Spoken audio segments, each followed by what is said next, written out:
जय जिनैन। सभी के हृदय से बैठे परमात्मा को नमन वंदन प्रणाम करते हुए आज भगवान महावीर जन्म कल्याणक की सभी को तहे दिल से बहुत बहुत शुभकामनाएं। आज हम लोग भगवान महावीर के जन्म कल्याणक निमित्त यह वीडियो बना रहे हैं, जिसमें कि भगवान महावीर का जो संदेश है, जियो और जीने दो, यह तो सबको पता ही है, परंतु क्या हम लोग सच में इसका पालन कर रहे हैं, ये भी बहुत बड़ी बात है। जियो और जीने दो, इसका मतलब यह कि हम लोग किस तरीके से जीवन जी रहे हैं और किस तरीके से हम लोग दूसरे जीवों पर अत्याचार कर रहे हैं या फिर किस तरीके से हम लोग उनको तकलीफ़ दे रहे हैं। मतलब एक छोटे से छोटे जीव मात्र पर दया करने का संदेश भगवान महावीर ने दिया है, जिसमें कि जल काय, अग्नि काय, वायु काय, वनस्पति काय, स्थावर काय, हर चीज़ आती है। छोटे से छोटे जीवों पर वह दया करने के लिए कहते हैं, जिसमें हम लोग घर में भी यदि काम कर रहे हैं तो कम से कम पानी का यूज़ हम लोगों ने करना चाहिए, क्योंकि इसमें भी जलकाय जीव की हिंसा कही गई है।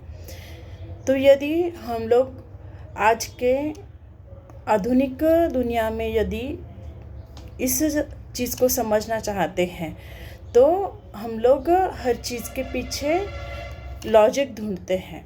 तो यदि हम लोग आज के समय में यह देखें कि किसी के पास मनी सेविंग नहीं हो पा रहा है, तो इसको हम लोग किस तरीके से कर सकते हैं। तो जैसे हम लोगों के घर में बहते हुए नल होते हैं या फिर उसमें से बूंद बूंद पानी टपकती रहती है, तो इसको हम लोग बंद नहीं कर रहे। इसका मतलब क्या है, ज्योतिष के अनुसार या फिर वास्तु में देखा जाए तो ये वास्तु दोष निर्माण करता है।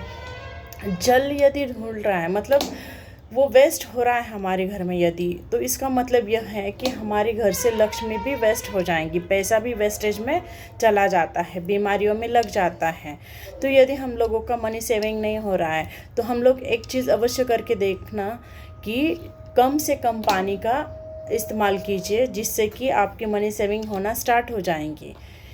इसी तरीके से अग्नि का इस्तेमाल हम लोग बहुत ज़्यादा कर लेते हैं, तो उससे भी हम लोगों को अग्निकाय जीवों की हिंसा तो होती है, परंतु क्या होता है इससे, तो हम लोगों के घर में माता बहनें बीमार रहती है, तो और हम लोगों के पास पैसा भी नहीं टिक पाता है।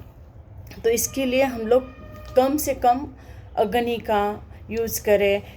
फ़ैन को हम लोग चालू छोड़ देते हैं, लाइट्स चालू रख देते हैं, तो इसको भी हम लोग यदि विवेकपूर्ण काम करते हैं तो इससे इस चीज़ों का भी बचाव हो जाता है, हम लोगों के भी सारे ग्रहमान अच्छे हो जाते हैं। इस तरीके से भी हम लोग जैसे ज़मीन पर चल रहे हैं तो उसको भी हम लोग ध्यान से देख कर चलते हैं, तो वहाँ पर भी हम लोग जीवों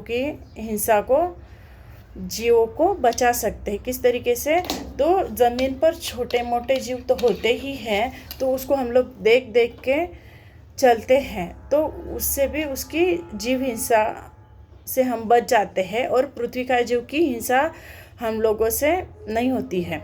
तो फिर उससे क्या होता है, हम लोगों के जीवन में स्टेबिलिटी आना स्टार्ट हो जाती है। कैसे, तो ज़मीन मतलब जो पृथ्वी का जीव है, तो यह पृथ्वी तत्व से जुड़ा हुआ है और यह हम लोगों के लिए जीवन में स्टेबिलिटी को लेकर आता है। इसी तरीके से आज वनस्पति काय जीव है, अग्नि और आकाश काय, वायु काय जीव है, जो कि हम लोग बोल भी रहे हैं। तो हम लोग यह ध्यान रखें कि हम लोगों के बोलने से भी किसी जीव की हिंसा ना हो। इस तरीके से काफ़ी सारी चीज़ हम लोग ध्यान रख सकते हैं। उसी तरीके से आज विश्व में हर जगह पर नवकार मंत्र का जाप अनुष्ठान चल रहा है। नवकार मंत्र इस तरीके का मंत्र है जो कि हम लोगों के हर पापों का क्षय करता है, हर समस्या को हल करता है। यह किस तरीके से, तो जैसे अगर ज्योतिष अनुसार देखा जाए तो यह हम लोगों को जो 9 प्लैनेट्स है उसको बैलेंस करने का काम करता है। जैसे नमो अरिहंतानम, नमो सिद्धानम, नमो आयरियानम, नमो वज्रायनम, नमो लोये सवसाहुनम। यह इस नवकार मंत्र में अर्थ सहित हम लोग जब इसको समझते हैं तो इसमें प्रत्येक परमेष्टि को नमस्कार किया गया है।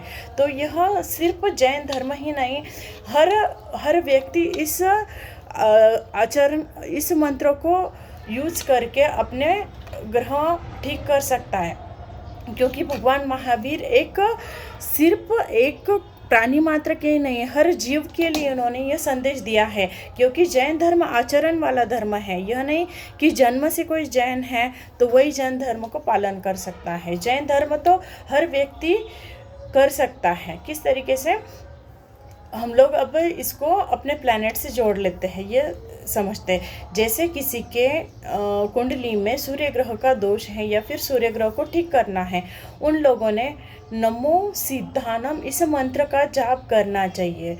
तो इसको हम अनुष्ठान कर लेते हैं। उनकी समस्या किस तरीके से, उसको हम लोग इस मंत्र को यूज़ कर इस मंत्र को बोलकर ठीक से इसका एक संकल्प लेकर करते हैं तो उनका सूर्य ग्रह ठीक हो जाता है। इसी तरीके से चंद्र ग्रह जिन लोगों का खराब है तो उन लोगों ने नमो अरिहंतानम इस मंत्र का जाप करना चाहिए। नमो अरिहंतानम इस मंत्र का जाप वह संकल्प के साथ करते हैं तो इनका चंद्र ग्रह बैलेंस हो जाता है। इसी तरीके से किसी को मंगल ग्रह संबंधी समस्या है किसी की, तो उसके लिए नमो सिद्धानम का जाप ये लोग कर सकते हैं। जिनके बिजनेस नहीं चलते हैं, जिन लोगों को पढ़ाई में भी दिक्कत आती है, तो उन लोगों ने बुध ग्रह का मंत्र जाप करना चाहिए। और बुध ग्रह जिनका खराब होता है तो उनके लिए नमो वज्रायनम का जाप करना चाहिए। इसी तरीके से गुरु संबंधित किसी को समस्या आ रही, किसी का घर नहीं बन रहा है, किसी की शादी नहीं हो रही है या फिर किसी का गुरु ग्रह खराब है, तो उन लोगों ने नमो आयरियानम का जाप करना चाहिए। इसी तरीके से शुक्र ग्रह का जाप हम लोग नमो अरिहंतानम से करते हैं तो हम लोगों का शुक्र ग्रह बैलेंस हो जाता है। जिन लोगों को जीवन में बहुत संघर्ष आते हैं, वो जूझते ही जा रहे हैं, मतलब बनते काम रुक जाते हैं, उन लोगों के लिए शनि ग्रह का जाप करना आवश्यक होता है। तो शनि ग्रह का जाप हम लोग नमो लोये सवसाहुनम यह कर सकते हैं। इसी तरीके से केतु ग्रह का मंत्र होता है नमो सिद्धानम, और राहु और केतु दोनों को मिलाकर पूरा मंत्र नवकार मंत्र के पांचों पद को लिया जाता है। जैसे नमो अरिहंतानम, नमो सिद्धानम, नमो आयरियानम, नमो वज्रायनम, नमो लोये सवसाहुनम, इस पांचों पदों को लेते हैं।